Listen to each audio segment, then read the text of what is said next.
Haleluya. Semua katakan, Allah ditinggikan. Allah ditinggikan dengan sangkakala. Allah ditinggikan dengan sorak-sorai. Bersoraklah bagi Tuhan. Bersoraklah. Allah ditinggikan dengan sorak-sorai. Allah ditinggikan dengan sorak-sorai. Allah ditinggikan dengan sangkakala. Allah ditinggikan dengan sorak-sorai. Bersoraklah bagi Tuhan. Bersoraklah bagi Tuhan. Biar sangkakala berbunyi, tepuk tangan, puji Tuhan. Allah ditinggikan, Allah diagungkan, Allah diagungkan. Biar sangkakala berbunyi, tepuk tangan. Allah diagungkan, Allah diagungkan.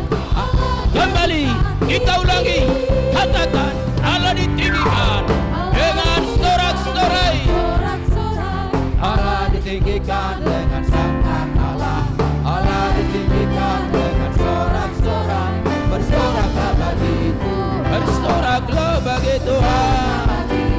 Biar sangkakala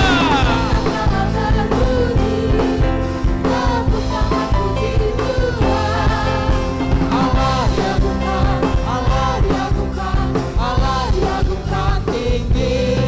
Puji Tuhan, puji Tuhan. Bapak Ibu Saudara, kita rendahkan hati kita kepada Tuhan. Kita sama-sama mengucapkan doa pembukaan kita. Berfirmanlah ya Tuhan, berfirmanlah ya Tuhan, sebab aku mendengar. Nyatakanlah kepadaku untuk kemuliaan nama-Mu. Penuhilah jiwaku dengan kasih karunia-Mu. Haleluya, amin. Kita akan menyerahkan seluruh ibadah kita ke dalam tangan Tuhan. Biar Roh Kudus bekerja di tengah-tengah ibadah kita. Dan doa ini akan dipimpin oleh hambanya Bapak Penginjil Joel Harapan Baru yang yakin. Kita semua percaya bahwa ada Roh Kudus hadir di sini, mengalir di bait suci. Segala perkara ajaib akan terjadi Bapak Ibu Saudara. Bagi kita yang percaya, Tuhan hadir di tengah-tengah kita. Semua kita menyembah Tuhan dengan kesungguhan hati kita. Roh Kudus hadir di sini. Roh Kudus hadir di sini, mengalir di bait suci. Perkara ajaib terjadi, kuasa mujizat nyata. Bila Roh Allah sedang bekerja. Sama-sama Bapak Ibu Saudara, Roh Kudus hadir di sini, mengalir di bait suci. Perkara ajaib terjadi, kuasa mujizat nyata. Bila Roh Allah sedang bekerja. Semuanya, tiada yang mustahil.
Namanya Yesus, namanya Yesus, Yesus, Yesus, Yesus. Oh dialah aku anak raja, aku anak raja, engkau anak raja, kita semua anak raja. Aku anak raja, engkau, kita. Haleluya, haleluya, haleluya, haleluya, haleluya, haleluya, haleluya, haleluya. Aku anak raja, aku anak raja, engkau anak raja, kita semua anak raja. Aku anak raja, aku anak raja, engkau anak raja, kita semua anak raja. Haleluya, puji Tuhan, puji Tuhan, puji Tuhan. Haleluya, haleluya, haleluya. Sembahlah dan puji Dia, sembahlah dan pujilah Dia, sembahlah dan puji, sembah, sembah, sembah dan pujilah Dia, Raja. Aku anak raja, aku, engkau, kita, lagi-lagi, aku, engkau, kita semua. Haleluya,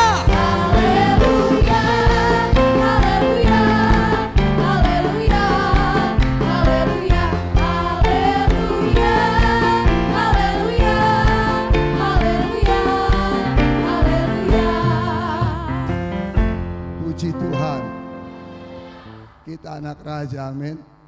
Raja di atas segala raja. Kita akan dengarkan firman Tuhan.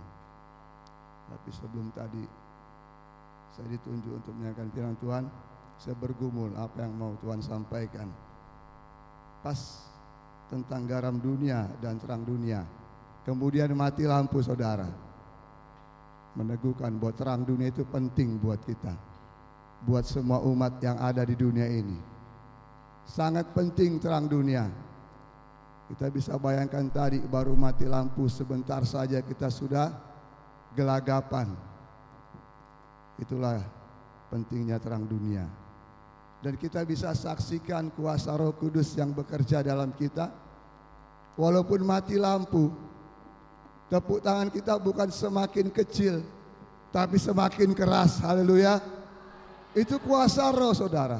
Nyata. Dia bangkitkan sukacita ketika kita lemah. Dia berikan jalan keluar ketika kita dalam kebuntuan. Dia berikan kekuatan ketika kita dalam kelemahan. Haleluya. Nyata bekerja dalam kita. Puji Tuhan. Kita belajar tentang firman Tuhan dari Matius 5 ayat 13 sampai dengan 16. Kita baca bersama Matius 5 ayat 13 sampai dengan 16. 1, 2, 3. Kamu adalah garam dunia. Jika garam itu menjadi tawar, dengan apakah ia diasinkan? Tidak ada lagi gunanya selain dibuang dan diinjak orang. Kamu adalah terang dunia. Kota yang terletak di atas gunung tidak mungkin tersembunyi. Lagi pula orang tidak menyalakan pelita lalu meletakkannya di bawah gantang, melainkan di atas kaki dian, sehingga menerangi semua orang di dalam rumah itu. Demikianlah hendaknya terangmu bercahaya di depan orang, supaya mereka melihat perbuatanmu yang baik dan memuliakan Bapamu yang di sorga. Haleluya. Kalau kita perhatikan daripada firman ini, dia berkata, kamu adalah garam dunia. Jadi bukan akan menjadi garam dunia, bukan. Langsung ditegaskan di sini, kamu, saya, kita adalah garam dunia dan terang dunia. Amin. Tetapi menjadi garam itu tidak langsung. Kita tahu proses untuk membuat garam tidak langsung jadi garam. Dia berasal dari lautan, kemudian diambil sebagian, kemudian dikeringkan, dalam panas terik yang sangat panas, yang sangat terik beberapa hari, airnya mengering, jadilah garam. Haleluya.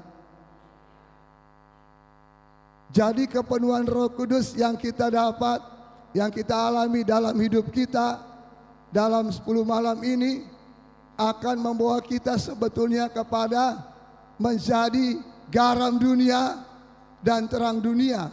Jadi enggak sampai di sini saja. Ini bukan akhir.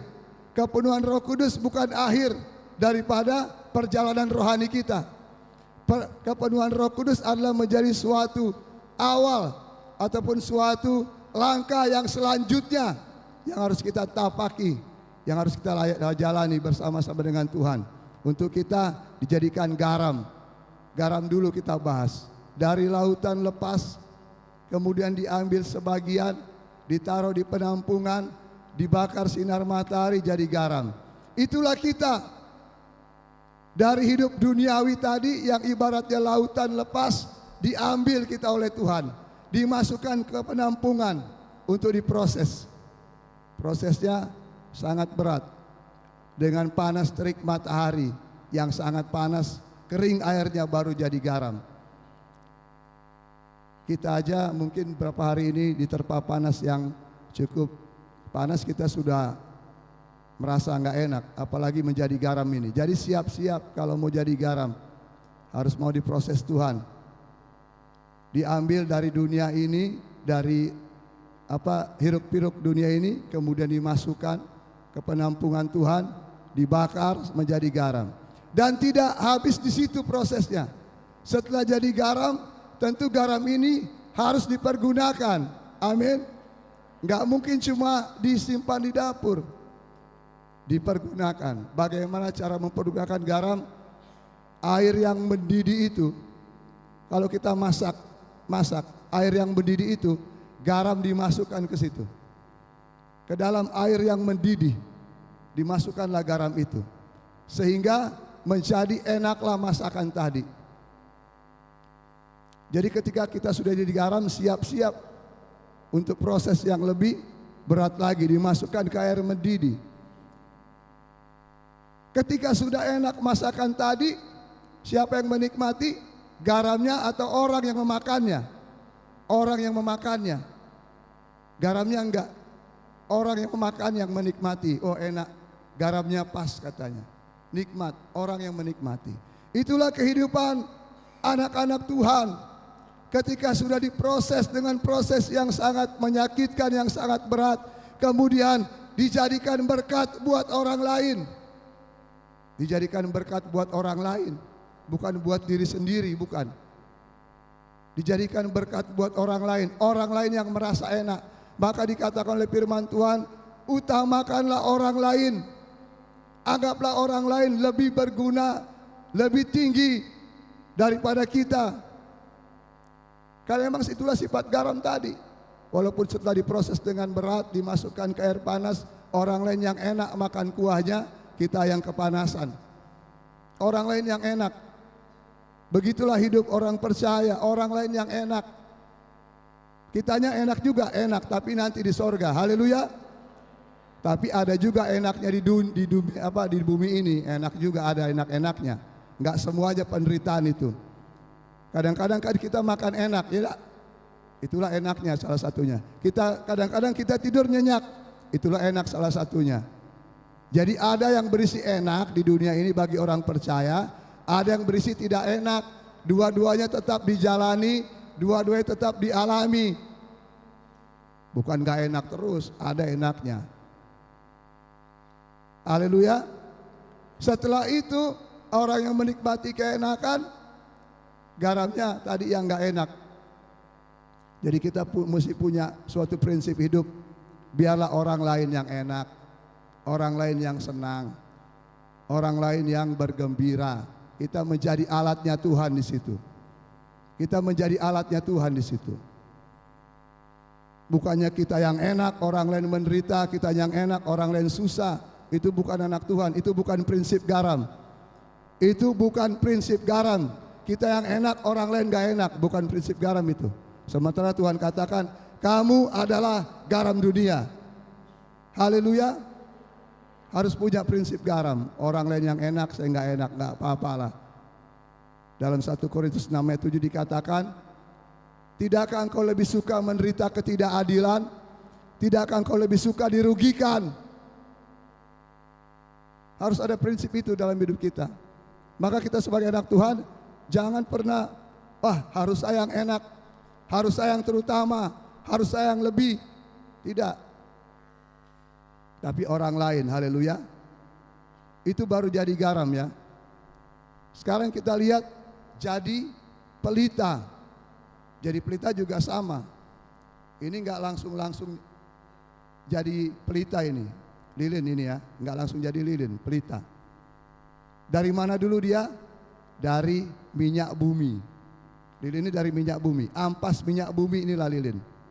Yang setelah dibakar dengan suhu yang sangat tinggi, diproses kemudian jadilah lilin. Ini ampas ini. Tetapi dari ampas dijadikan berkat yang luar biasa. Haleluya. Rasul Paulus dari ampas, dari kotoran katanya dijadikan berkat bagi bangsa-bangsa. Dia punya prinsip lilin, prinsip garam, prinsip pelita. Diproses dulu ini, nggak langsung jadi pelita, jadi lilin. Sama proses yang nggak enak. Dan setelah jadi lilin pun, untuk bisa berguna bagi orang lain, dia harus dibakar. Dibakar supaya menyala, supaya menjadi terang. Dibakar ini nggak enak. Sekali lagi, siapa yang untung kalau dibakar ini? Lilinnya atau orang? Orang yang enak. Jadi terang katanya. Jadi nampak yang gelap itu. Lilinnya tetap terbakar dia. Habis. Orang lain yang enak. Orang lain yang kesenangan. Yang gak bisa masak jadi bisa masak. Yang gak bisa baca jadi bisa baca. Yang gak kelihatan jadi kelihatan. Prinsip pelita. Orang lain yang enak. Maka kita renungkan hari-hari ini. Kalau cuma kita yang enak, orang lain gak enak, itu bukan garam, bukan pelita. Orang lain, kita yang enak, asik-asik makan, enak. Orang lain, biarlah kau di situ, kelaparan. Itu bukan prinsip garam, bukan prinsip pelita itu. Tetapi bagaimana orang lain yang menjadi diberkati, haleluya. Posisi memberkati tetap lebih enak, tetap lebih besar daripada yang diberkati. Walaupun nampaknya nggak enak, karena kita yang susah di situ. Kita yang susah. Tetapi tentunya sebagai anak Tuhan harus punya prinsip-prinsip yang lengkap, yang sempurna, yang seutuhnya. Jangan cuma punya satu prinsip, prinsip lain diabaikan. Pegang satu prinsip, prinsip lain tidak dipergunakan, itu tidak sempurna. Itu bukan Injil yang sepenuhnya. Injil sepenuhnya adalah memegang setiap prinsip firman Tuhan. Haleluya. Jadi pelita dia. Terbakar habis. Tetapi orang menjadi terang. Mari kita tanamkan mindset kita sekarang. Pola pikir kita. Dalam kita bertindak hari-hari berikutnya. Kepenuhan Roh Kudus bukan berbicara saat sekarang ini. Tapi selepas ini. Haleluya. Dikatakan pernikahan itu yang sesungguhnya adalah ketika jas pengantin ditanggalkan. Dibuka jas pengantin itu, dibuka baju pengantin itu, itulah pernikahan yang sesungguhnya. Melalui badai, cobaan, rintangan bersama dengan suami, bersama dengan istri. Bukan waktu pakai jas, bukan waktu pakai pakaian pengantin yang bagus, yang indah, bukan. Setelah dibuka jas itu yang bagus, setelah dibuka pakaian pengantin yang mahal itu, itulah pernikahan yang sesungguhnya. Begitu juga kita orang Kristen. Kepenuhan Roh Kudus bukannya akhir. Wah, saya sudah terima Roh Kudus, selesai. Bukan. Itulah titik awal kita mulai dibawa menjadi garam, dibentuk menjadi garam, dibentuk menjadi pelita. Haleluya. Dan jangan takut saudara, kita lihat dalam Yesaya 18. Saya bacakan saja biar cepat. Firman Tuhan Yesaya 18 Yeremia maksud saya 18 ayat 2 sampai 4 sampai 6. Pergilah dengan segera ke rumah tukang periuk. Di sana aku akan memperdengarkan perkataan-perkataanku kepadamu. Lalu pergilah aku ke rumah tukang periuk, dan kebetulan ia sedang bekerja dengan pelarikan. Apabila bejana yang sedang dibuatnya dari tanah liat di tangannya itu rusak, maka tukang periuk itu mengerjakannya kembali menjadi bejana lain menurut apa yang baik pada pemandangannya. Haleluya. Jadi kalau hidup kita dalam perjalanan itu menjadi rusak, Tuhan setia, saudara. Dibentuknya lagi kita menjadi bejana yang lain yang baik menurut pemandangannya. Tetapi yang harus kita ingat baik-baik, tanam baik-baik. Jangan kita sengaja menjadikan diri kita rusak, atau kita senang dengan tinggal dalam kerusakan tadi. Nanti ada Tuhan kok yang memperbaiki hidupku. Jangan, itu jahat di mata Tuhan. Itu mempermain-mainkan Tuhan kalau kita punya pola pikir begitu. Tetapi ketika kita sedang berjalan dalam segala persoalan hidup, kemudian terjadi kerusakan dalam hidup, maka Tuhan baik, Dia akan membentuk kita kembali. Haleluya. Tapi sekali lagi, jangan kita senang tinggal dalam kerusakan tadi. Itu orang jahat yang punya pikiran gitu. Tapi kita bersungguh-sungguh hidup dalam segala kekudusan Tuhan, berjuang dalam kekudusan Tuhan. Haleluya. Dan apa yang terjadi ketika proses menjadi garam, ketika proses menjadi pelita sudah kita lalui, kita sudah dipakai Tuhan. Dalam 2 Timotius 2 ayat 20 dikatakan, saya baca saya firman Tuhan.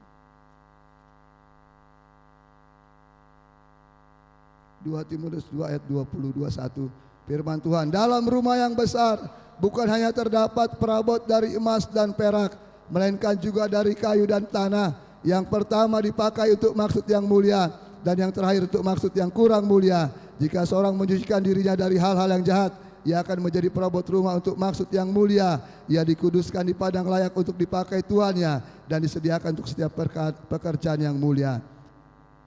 Kalau mau dipakai menjadi perabot untuk maksud yang mulia, dikatakan di sini, menyucikan diri kita dari hal-hal yang jahat. Haleluya. Hindari hal-hal yang jahat.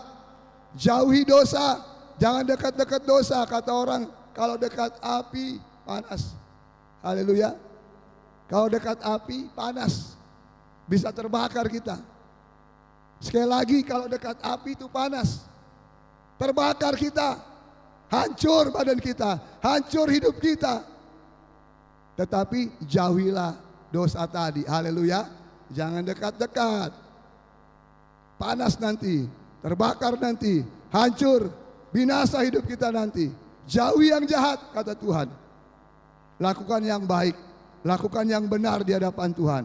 Prinsip garam, prinsip pelita harus kita pegang dalam hidup kita. Haleluya. Dan kita harus mencucikan diri dari hal-hal yang jahat, supaya Tuhan pakai untuk pekerjaan yang mulia.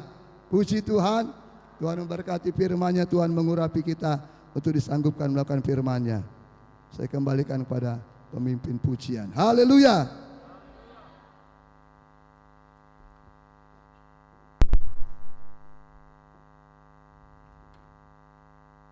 Puji Tuhan. Bapak Ibu Saudara, kita akan kembali mendengarkan firman Tuhan. Yang kedua, yang akan disampaikan oleh hambanya Bapak Pendeta Muda Suruh Obrian Samosir. Semua kita bangkit berdiri. Kita semua menyembah Tuhan, memuji Tuhan pada hari ini. Songon sunge nama baor, songon udan mat saipor, songon ido diusehon sian gijang huasoi. Haleluya.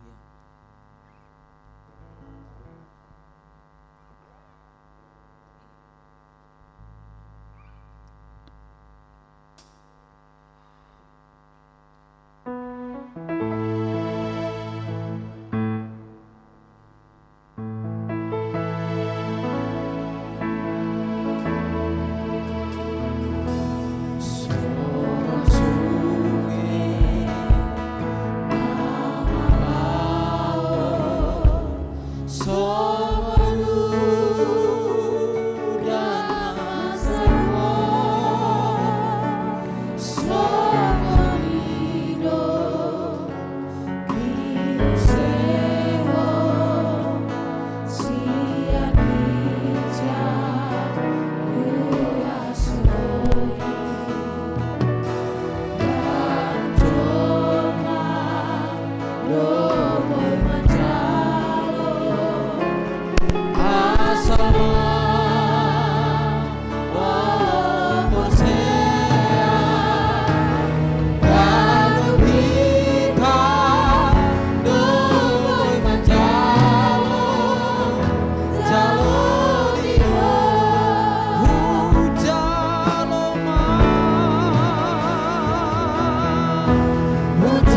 Jemaat Tuhan, kami persilakan kembali duduk.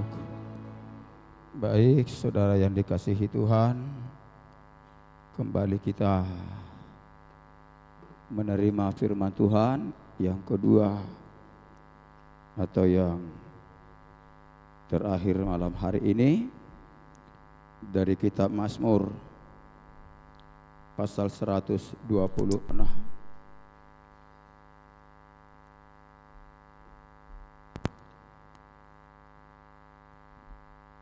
Mazmur 126 dari ayat 1 sampai ayat yang ke-6. Mari kita baca bersama-sama. Judulnya pengharapan di tengah-tengah penderitaan. Baik, kita baca 3, 2 ya. Nyanyian ziarah ketika Tuhan memulihkan keadaan Sion. Keadaan kita seperti orang-orang yang bermimpi. Pada waktu itu mulut kita penuh dengan tertawa dan lidah kita dengan sorak-sorai. Pada waktu itu berkatalah orang di antara bangsa-bangsa, Tuhan telah melakukan perkara besar kepada orang-orang ini. Tuhan telah melakukan perkara besar kepada kita, maka kita bersukacita. Pulihkanlah keadaan kami ya Tuhan, seperti memulihkan batang air kering di tanah Negeb. Orang-orang yang menabur dengan mencucurkan air mata akan menuai dengan bersorak-sorai. Orang yang berjalan maju dengan menangis sambil menabur benih pasti pulang dengan sorak-sorai sambil membawa berkas-berkasnya.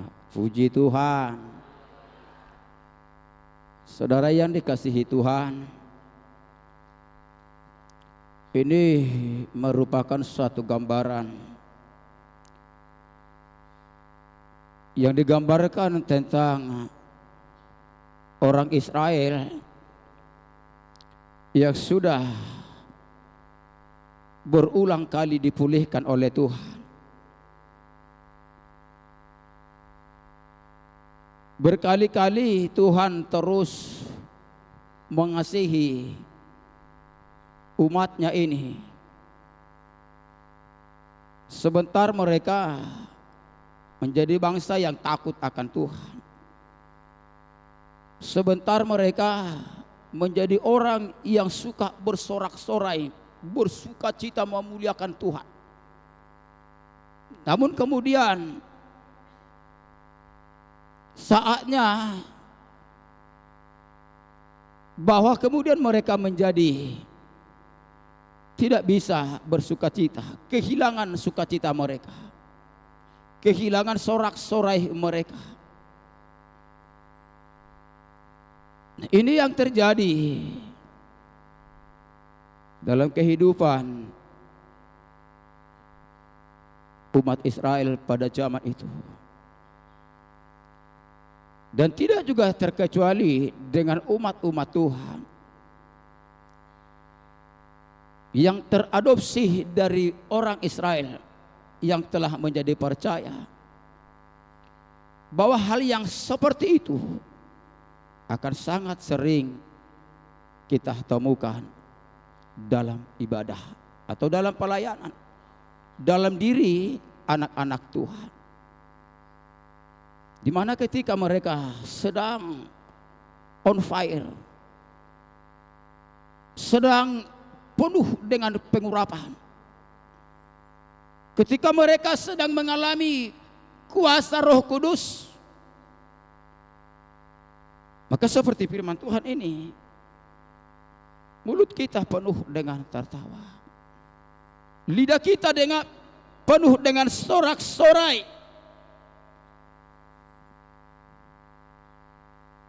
Ini satu pekerjaan yang dikerjakan oleh Roh Tuhan bagi anak-anak Tuhan, bagi mereka yang benar-benar sudah diurapi, sudah dipenuhi oleh Roh Kudus. Tapi ketika terjadi masa-masa yang membuat Roh Kudus itu pergi meninggalkan jemaat Tuhan, maka keadaan mereka akan sama seperti tanah Negeb.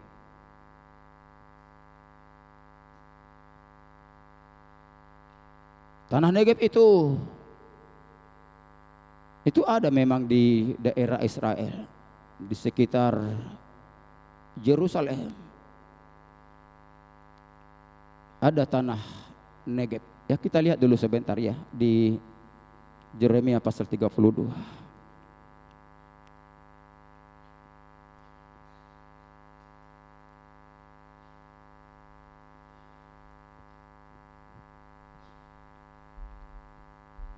Yeremia pasal 32 ayat 44. Orang akan membeli ladang-ladang dengan perak, menulis surat pembelian, memeteraikannya dan memanggil saksi-saksi di daerah Benyamin, di sekitar Yerusalem, di kota-kota Yehuda, di kota-kota pegunungan, di kota-kota daerah bukit, dan di kota-kota tanah Negeb. Sebab aku akan memulihkan keadaan mereka, demikianlah firman Tuhan. Jadi ada di sekitar Yerusalem itu ada disebut kota tanah Negeb. Dan secara rohani tanah Negeb ini adalah tanah yang gersang, yang tandus, yang tidak ada kehidupan di sana, yang tidak memungkinkan di sana ada kehidupan. Dan gambaran secara kerohaniannya bahwa tanah Negeb ini adalah menggambarkan orang-orang yang tidak lagi diurapi Roh Kudus, yang tidak lagi ada bersama-sama dengan Roh Kudus. Mereka akan menjadi sama seperti tanah Negeb, tanah gersang. Tak ada lagi tanda-tanda kehidupan di sana. Barangkali orang-orang yang sudah mengalami ini harus mengakui itu sekarang. Saya mengajak kita yang sudah seperti tanah Negeb ini, yang sudah kerohanian yang gersang itu, saudara tidak perlu malu, saudara tidak perlu kecil hati. Ada nanti firman Tuhan menjadi jawaban bagi kita. Saudara tidak perlu menjadi minder. Saudara tidak perlu menjadi untuk kemudian takut, untuk terus berjuang kepada Tuhan. Jangan mempersalahkan dirimu sendiri. Tuhan selalu memberikan kesempatan, sama seperti Dia berulang-ulang memulihkan orang Israel dari segala kejatuhan akibat dosa pelanggaran mereka. Karena saya tahu banyak di antara jemaat Tuhan, entah kaum ibu, kaum bapak, tidak tahu saya kalau hamba-hamba Tuhan ada juga sedang berada seperti tanah Negeb ini.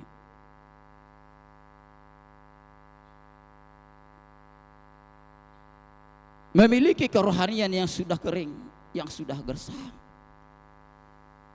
Tanah yang sudah ditinggalkan oleh makhluk hidup.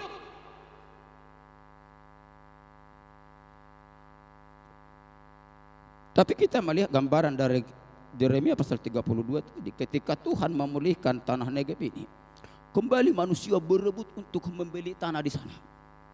Berlomba-lomba orang membeli tanah di sana ketika sudah terjadi sebuah pemulihan bagi tanah Negeb ini. Dan sekarang tanah Negeb ini adalah tanah yang sangat makmur.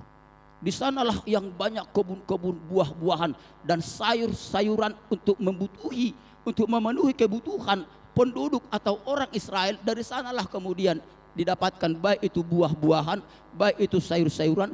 Bahkan di sana ada peternakan besar, pengolahan keju, pengolahan susu. Sehingga orang kemudian berlomba-lomba untuk membeli tanah Negeb ini yang sudah dulu dibuang, tidak lagi dihiraukan orang, tidak pernah dipikirkan orang, tidak lagi diharapkan orang. Tetapi lihat, ketika terjadi satu pemulihan Tuhan, maka tanah Negeb yang sudah kering kerontang ini kembali berharga. Haleluya. Artinya saudara akan kembali berharga kepada Tuhan di hadapan Tuhan. Saudara yang sedang mengalami kekeringan rohani karena tidak ada lagi Roh Kudus yang memberikan kehidupan, Tuhan menjanjikan bahwa saudara kembali akan berharga. Asalkan saudara tahu bahwa memang itu tidak mudah. Butuh satu perjuangan yang sangat ekstra apa namanya ya? Kalau orang melakukan katakanlah 3 kali lipat, kamu harus lakukan 6 kali lipat. Itu makanya kita tadi melihat dalam Mazmur 126 itu bahwa orang-orang yang harus dipulihkan, mereka harus siap untuk terus menabur sambil mencucurkan air mata. Ada pengorbanan yang harus kemudian engkau lipat gandakan untuk mengalami pemulihan Tuhan atas Roh Kudus yang sudah pernah Tuhan percayakan kepada saudara. Saudara tidak bisa lagi hanya berdoa biasa saja, tetapi engkau harus menangis, harus menabur. Kita lihat dulu kitab Joel.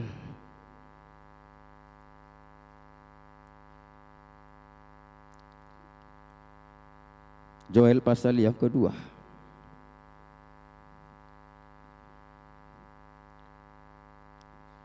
Ayat 12 sampai ayat 15. Tetapi sekarang juga demikianlah firman Tuhan. Berbaliklah kepadaku dengan segenap hatimu, dengan berpuasa, dengan menangis, dan dengan mengaduh. Koyakkanlah hatimu dan jangan pakaianmu.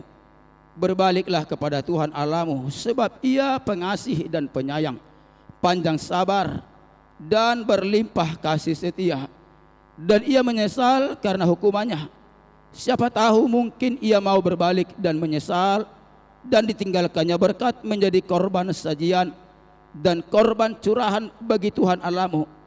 Tiuplah sangkakala di Sion, adakanlah puasa yang kudus, maklumkanlah perkumpulan raya. Puji Tuhan. Ini tindakan yang harus kita benar-benar lakukan. Kalau saudara benar-benar ingin mengalami sukacita yang pernah Tuhan berikan kepadamu melalui Roh Kudus, lakukan firman Tuhan ini. Kerjakan firman Tuhan.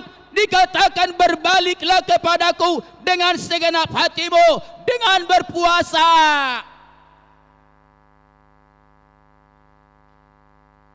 Iya, harus berpuasa. Jadi ada ukuran berpuasa. Kalau Yesaya 58, di sana terjadi satu, katakanlah perdebatan, mungkin seperti kebanyakan manusia lah. Mereka menuntut Tuhan, Tuhan, kami sudah berpuasa loh, tiap hari Sabtu berpuasa kami, tapi kok Tuhan tidak pernah dengarkan doa kami. Tuhan tidak mau pulihkan kami. Karena memang satu fakta, ini fakta ini tidak bisa dipungkiri ini. Ketika kita mengalami kepenuhan Roh Kudus, itu sukacitanya sampai ke langit. Ya, sampai ke langit. Dan kita kemudian ketika kita menjauh dari Roh Kudus, maka sukacita kita itu terbenam sampai ke bawah tanah, enggak lagi sampai ke langit. Kita yang rasakan itu. Maka saya katakan di sini perlu kejujuran. Ya, perlu kejujuran. Sama seperti Daud. Dia jujur terhadap dirinya sendiri, terhadap Tuhan. Ketika dia berdosa, oleh karena seorang berseba, apa hal yang paling dia takutkan? Dia katakan, jangan engkau ambil rohmu daripadaku. Nangis dia itu. Mau nangis dia. Dia tahu, dia melihat seperti apa seorang Saul ketika kehilangan Roh Kudus, maka dia merasakan satu rasa takut yang sangat luar biasa. Jangan sampai kehilangan Roh Kudus. Karena dia melihat Saul, stres dia. Ketika Roh Kudus tidak lagi ada kepada Saul, dia stres. Itu dicatat firman Tuhan. Roh jahat yang dari Tuhan kemudian mengganggu Saul. Dia nggak gila sebetulnya, tapi stres dia, nggak tahu lagi, tidak sehat lagi berpikirannya. Pokoknya pikirannya mau bunuh Saul aja. Nggak gila seperti yang kita lihat ODGJ yang di jalan itu, enggak. Bahkan sampan enggak. Tapi stres dia. Dan itu yang dilihat oleh Daud sehingga dia benar-benar merasa takut dia. Dia terus memohon kepada Tuhan, menangis kepada Tuhan. Dia rasakan ada sesuatu yang kurang dalam persekutuan dia. Dia rasakan ada sukacita yang telah hilang di dalam persekutuan dia kepada Tuhan. Sehingga dia terus menangis, berkata kepada Tuhan, jangan ambil rohmu yang kudus daripadaku. Mazmur pasal 51. Maka artinya kejujuran Daud ini membuat dia beroleh pertolongan Tuhan. Haleluya. Kejujuran dia terhadap dirinya sendiri, kejujuran dia terhadap Tuhan. Maka itu yang memulihkan Daud dari ancaman kehilangan Roh Kudus. Maka jangan berpikir bahwa puasa yang telah engkau lakukan itu sudah cukup untuk menjawab tantangan daripada kitab Joel yang berkata di sini, berbaliklah kepadaku dengan segenap hatimu, dengan berpuasa, dengan menangis, dengan mengadu. Kita buka dulu Yesaya 58 supaya jangan kita nuntut Tuhan kalau kita merasa sudah puasa.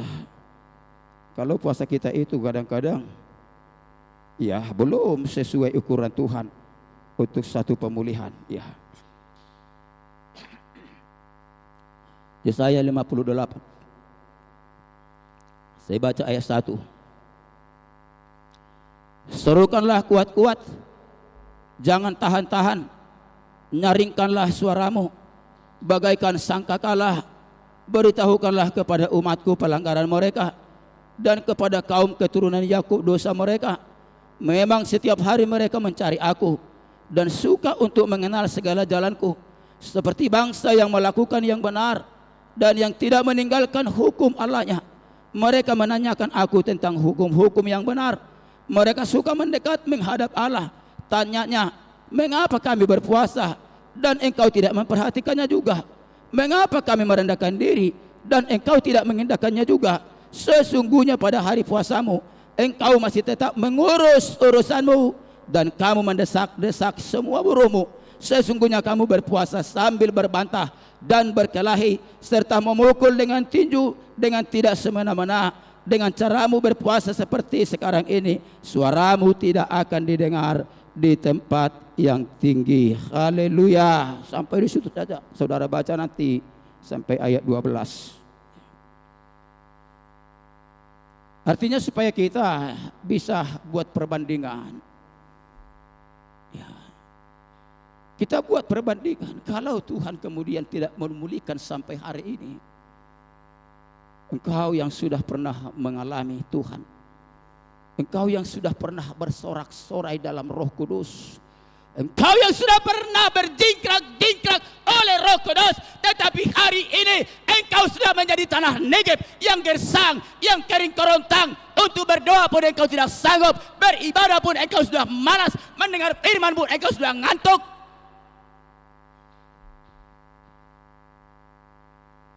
Kitab Joel tadi katakan, belajarlah berpuasa, belajarlah menangisi dirimu, belajarlah mengadu, berteriak kepada Tuhan, menangisi keadaanmu. Lakukan seperti yang dikerjakan oleh Daud itu. Katakan, saya harus kembali mengalami Tuhan seperti apa saya pernah mengalami Roh Kudus-Mu. Tapi sambil lakukanlah firman Tuhan itu tadi, Mazmur 126 tadi. Ya. Orang yang menabur sambil menangis, perbuatanmu harus semakin tingkatkan. Saya katakan tadi, kalau yang lain melakukan 3 kali lipat, kamu harus lakukan 6 kali lipat.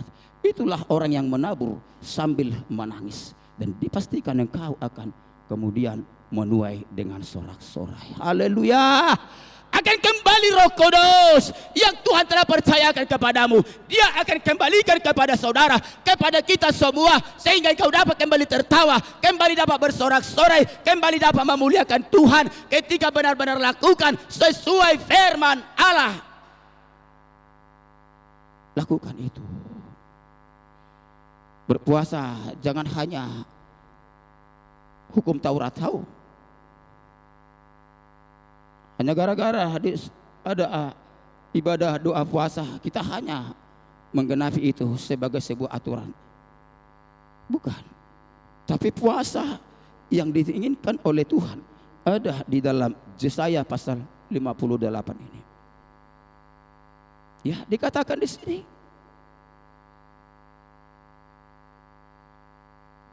Sesungguhnya pada hari puasamu engkau masih tetap mengurus urusanmu. Itu yang pertama. Terbohame itu sambil berpuasa itu.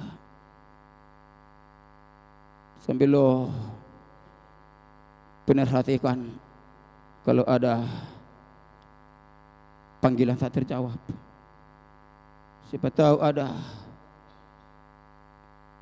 WA atau ada apa namanya itu? Notifikasi Brio ya, apa namanya? Brimo. Itu pakai notifikasi kan? Wah, banyak seperti itu. Tapi kondisi sedang berpuasa, atau engkau terus bertransaksi.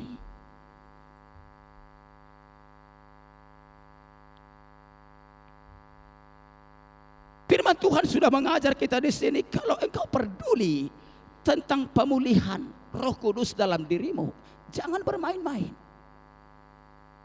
Harus benar-benar engkau lakukan seperti yang dikatakan oleh Joel tadi. Engkau harus menangis, engkau harus mengadu, engkau harus berpuasa, engkau harus mengoyakkan hatimu. Waduh, mengoyakkan hati, botamu pisau riba kamu. Dangi. Bukan seperti itu. Mengoyakkan hati. Unang muraho tersinggung. Unang muraho baper. La pedok julma. La dihakimi fi hosongud dia. Dok mamariba hati-hati mi. Mebiki. Akah ata nahsat tupinggolmu. Itulah orang yang siap hatinya terkoyak di hadapan Tuhan. Dia biarkan hatinya tercabik-cabik oleh pandangan siapapun, oleh tanggapan siapapun. Yang terpenting bagi dia, dia ingin bersatu dengan Tuhan, mendapatkan janji Tuhan. Nangit termurah. Gasaon do teh. Gasa-gasaon do manang nagasaon. Sarupa mayete. Mulo gasaon atar nasaon do pe. Mulo gasa-gasaon, asa ugit itu. Pamang gasa-gasaon kan. Amau diturunan ko kere ko name, ko pakikirin. Tapi biarkan dia tercabik-cabik, biarkan dia terkoyak. Apapun yang engkau rasakan, yang engkau lihat, yang engkau alami, biarkan itu mengoyak hati saudara. Puji Tuhan. Itu makanya sangat berat, saudara. Berat. Kalau Edis TV katakan, berat yang nyata. Itu teh. Siapa di sini followersnya Edis? Itu bahasa gaul dia itu ya. Berat yang nyata. Berat memang. Kita lihat lagi satu dalam kitab Zakaria. Ini juga berat ini. Zakaria pasal 8. Ini berbicara tentang pemulihan dulu ya.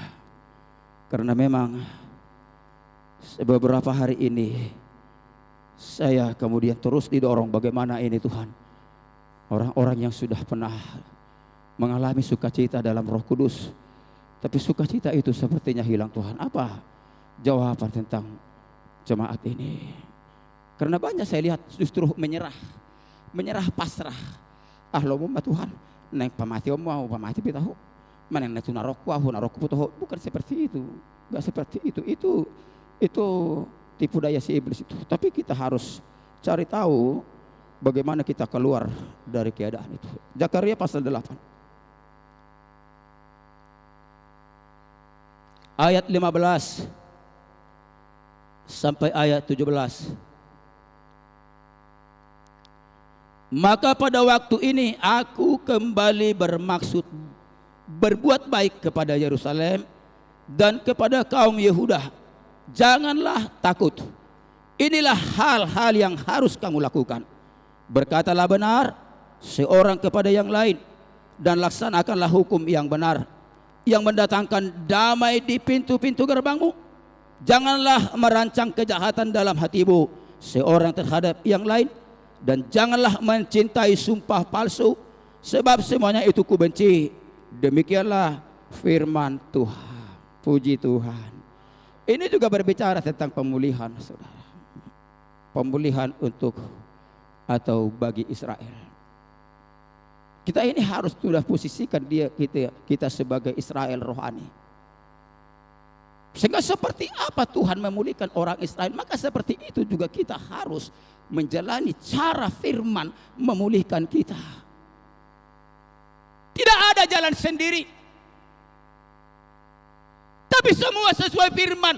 Bagaimana Tuhan memulihkan umatnya, maka seperti itu juga hari ini Tuhan memulihkan kita, memulihkan saudara. Haleluya. Berkatalah benar seorang kepada yang lain. Atikos-tikos na ito. Nagtaba-taba ito. Nanggaday-gaday. Ya. Mulu say ulo kita menggaday-gaday. Dang nalaw pulih. Wala buhay ba? Jadi songon na din itu hata. Tuhan katakan dalam Wahyu pasal 21. Biarlah orang benar semakin benar, orang jahat semakin jahat. Artinya kalau kita tidak peduli firman ini, engkau tidak peduli tentang pemulihanmu, engkau tetap menjadi orang yang suka berkata tidak benar antara seorang dengan yang lain, itu dikatakan akan mendatangkan hukum. Selanjutnya dikatakan, dan laksanakanlah hukum yang benar, yang mendatangkan damai di pintu-pintu gerbangmu. Ya. Laksanakanlah hukum yang benar, yang mendatangkan damai di pintu-pintu gerbangmu. Itu pintu gerbang itu. Entah pintu rumah kita, pintu utama itu termasuk pintu gerbang. Itu bisa menjadi kutuk bagi yang punya pintu gerbang itu. Kalau saudara salah menempatkan pintu gerbang itu dalam posisi yang benar. Kalau kita membiasakan diri ketika ada orang sedang menggoncang-goncang pintu gerbangmu, pintu rumahmu, sapi narani mo miari.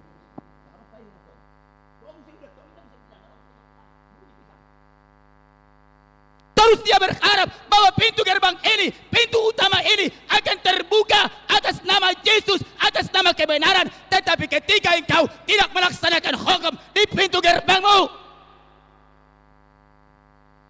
maka siapapun yang lewat di sana akan mengalami kutuk. Ini ngeri sih. Ya, jangan main-main. Orang yang mengetuk-ngetuk pintu gerbangmu, orang yang mengetuk-ngetuk pintu rumahmu, laksanakan hukum yang benar di sana. Jangan pura-pura engkau tidak tahu, jangan pura-pura engkau tidak dengar, jangan pura-pura engkau tidak peduli, supaya Tuhan tidak mengutuk engkau lewat pintu gerbang itu. Laksanakan hukum. Mari kita perhatikan diri kita, seperti apa kita sudah melakukan firman ini.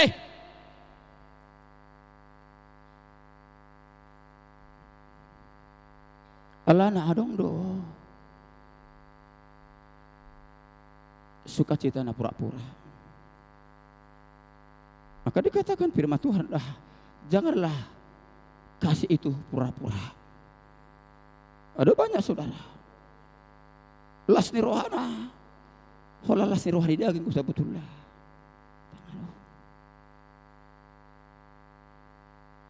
Jangan sampai kita seperti itu. Kita harus jujur ramah Tuhan. Ngeluh jauh marica icak. Ngeluh jauh manotori. Langsung marna lasroh. Kau tak tahu taruh lasroh teman-teman. Kita bisa tahu saudara. Entah saudara sudah tidak punya hati lagi yang bisa kau rasakan. Yang bisa kau raba. Tapi saya tahu, sekalipun saya berlonjak-lonjak, sekalipun saya melompat-lompat, saya tahu bahwa ada roh sukacita di dalam diri saya. Saya tahu bahwa sukacita lompatan saya atas dasar roh Tuhan di dalam diri saya. Entah itu memimpin puji-pujian, sekalipun saya lompat sampai keseng. Saya tahu itu dari roh Tuhan atau dari daging saya. Atau dari emosi saya. Sekalipun saya memberitakan firman sampai tenggorokan saya hampir putus, saya tahu itu apakah emosi saya, daging saya, atau urapan Tuhan. Kita yang tahu. Dan Tuhan. Maka tidak ada gunanya. Walaupun saya khotbah, sampaikan firman Tuhan. Lalu supaya mirip orang-orang yang diurapi, saya teriak-teriak. Saya mondar-mandir. Saya melakukan banyak gaya. Tidak ada gunanya. Tidak akan menjadi berkat kepada saudara. Tidak akan membawa kehidupan kepada saudara. Semua kita seperti itu. Sekalipun saudara mencoba terus berbahasa roh, tetapi bukan lagi bahasa roh yang dihasilkan Roh Kudus Tuhan, tetapi hanya karena emosional saudara.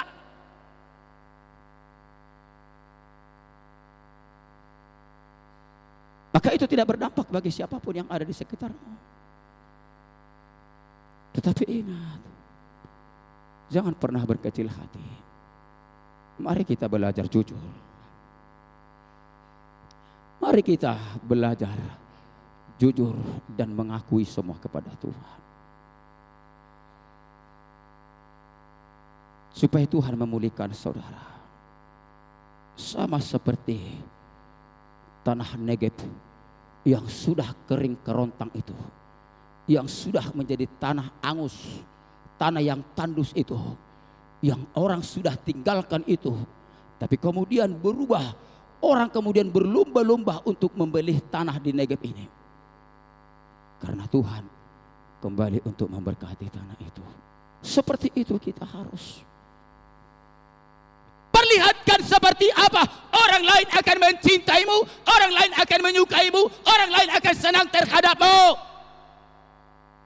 Sebagai satu pembuktian bahwa Tuhan sudah sedang memulihkan saudara. Haleluya. Mari kita lihat dulu dalam 2 Tawarik.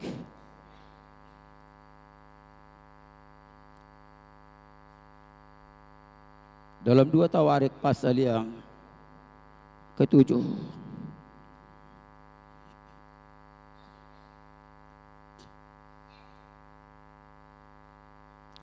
Perhatikan, saya baca ayat 14. Dan umatku yang atasnya namaku disebut. Pertama, merendahkan diri, berdoa dan mencari wajahku, lalu berbalik dari jalan-jalannya yang jahat.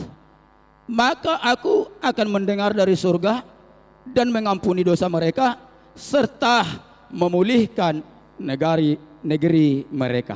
Puji Tuhan. Serta memulihkan negeri mereka. Ketika engkau datang kepada Tuhan, terus merendahkan diri, terus berdoa, terus mencari wajah Tuhan, berbalik dari jalan-jalanmu yang jahat itu.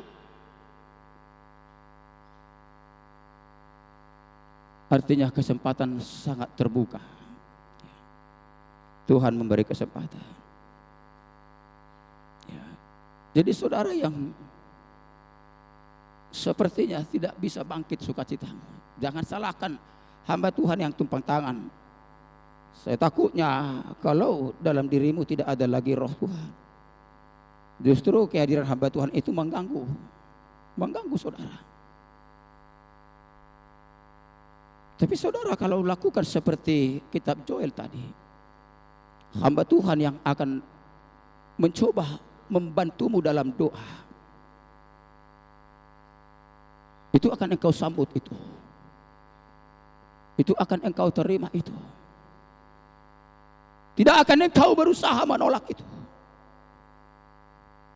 Tapi ketika tidak lagi engkau mencintai hamba-hamba Tuhanmu yang sedang berjuang untuk memulihkan kehidupan saudara, iman saudara, sukacita saudara, dengan banyak alasan, oleh yudut terdopang si maju di kesi tidak bahwa lain, do yudut terbuarwah, bo masa koyak, pakai masa seribak hati-hati mi. Ada yang tahu-tahu. Bau nak tahun. Buah benon. Hati. Ikut tahu deh. Daripada dan dipulihok kita. Daripada soko sisau. Nah adong dope roh Tuhan ini di bagasakku, dang lau dope imana secara permanen. Tapi kalau dia sudah benar-benar pergi meninggalkan engkau, sama seperti Saul, tidak ada yang terjadi selain roh jahat yang diizinkan Tuhan mengganggu saudara. Jadi jangan artikan karena dikatakan maka Saul diganggu roh jahat yang dari Tuhan. Seakan-akan bahasanya itu bahwa Tuhan punya roh jahat, bukan seperti itu. Tuhan mengizinkan roh jahat itu mengganggu Saul atas dasar izin, legalitas daripada Tuhan. Huganggu maju mana teh Tuhan? Aidang adong be roh mana? Alaman itu lau mana? Lo mau mesi? Alana boy do si bolus makatatai do Tuhan. Songon tu si Ayub. Makatatai do Tuhan. Doh si bolis ilului do kesempatan dari na dibereng do pe hamuna adong do pe molosongon Wahyu pasal 3. Wahyu pasal 3 kita buka dulu sebentar, kita ulang dulu tentang yang dikatakan kamu dikatakan hidup padahal kamu sudah mati.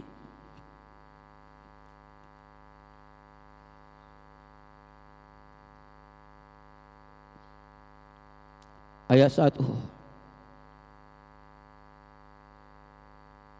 dan ayat 2.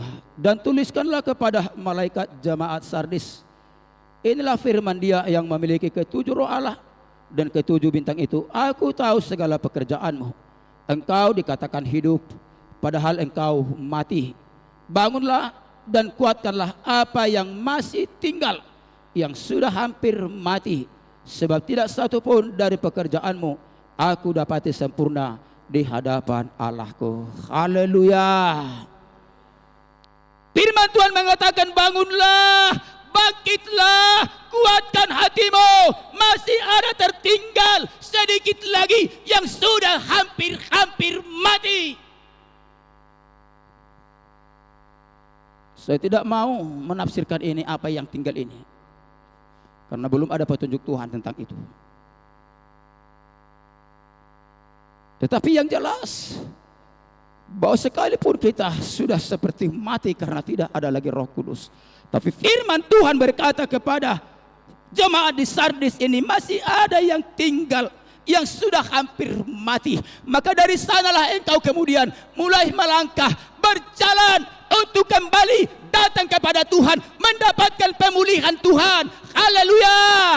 Apapun itu yang tinggal sedikit itu, entahkah umurmu tinggal sedikit lagi, songon kona masa ingat tinggal hitung mundur.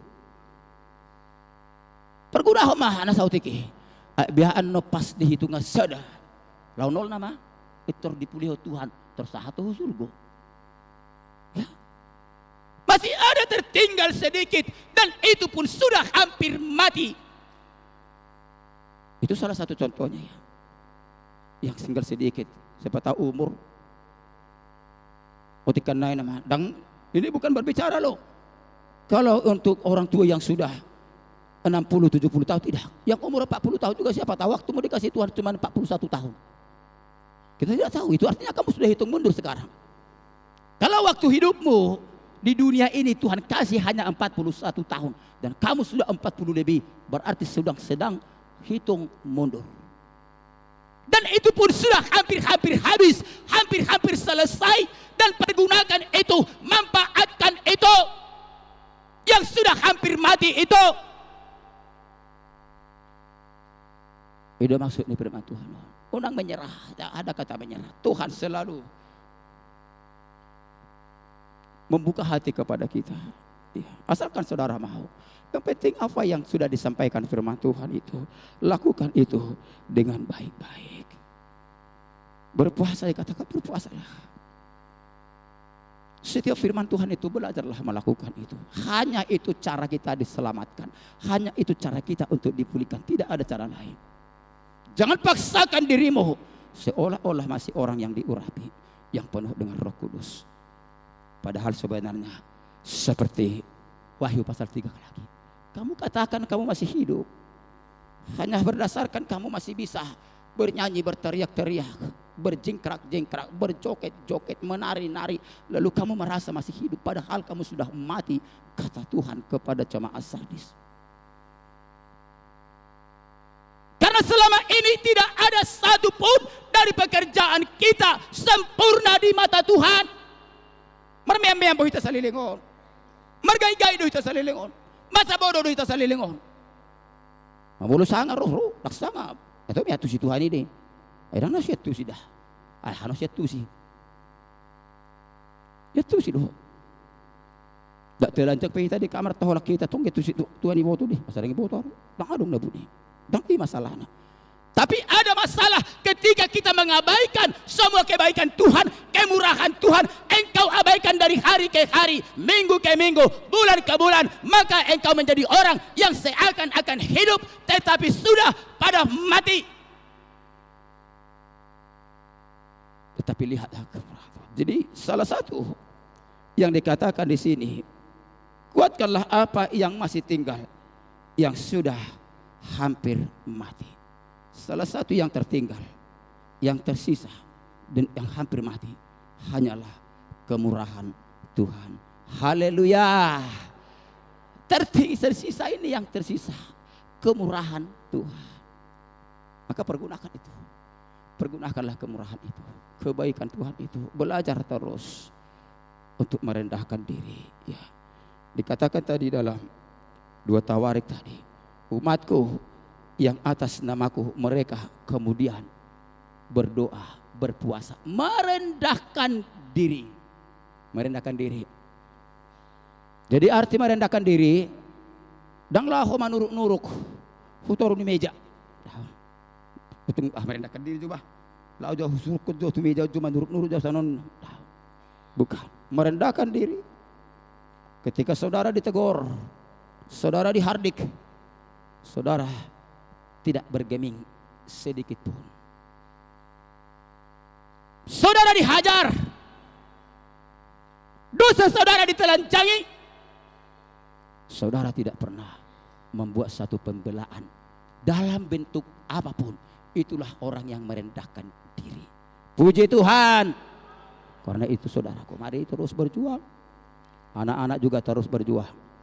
Saudaraku yang sudah penuh Roh Kudus, terus minta kepada Tuhan supaya Tuhan memberikan bahasa roh untuk memuliakan Tuhan dalam ibadah ini. Dan kita yang punya roh nubuat, minta roh nubuat itu mengerjakan bagiannya, bukan bagian kita, bagiannya lewat dirimu. Dan orang yang belum dipulihkan, berjuanglah supaya Tuhan memulihkan saudara. Dan kau yang belum dibaptis Roh Kudus, berjuanglah di sana terus. Belajar untuk merendahkan diri. Mari kita semua datang kepada Tuhan. Semua kita berlutut.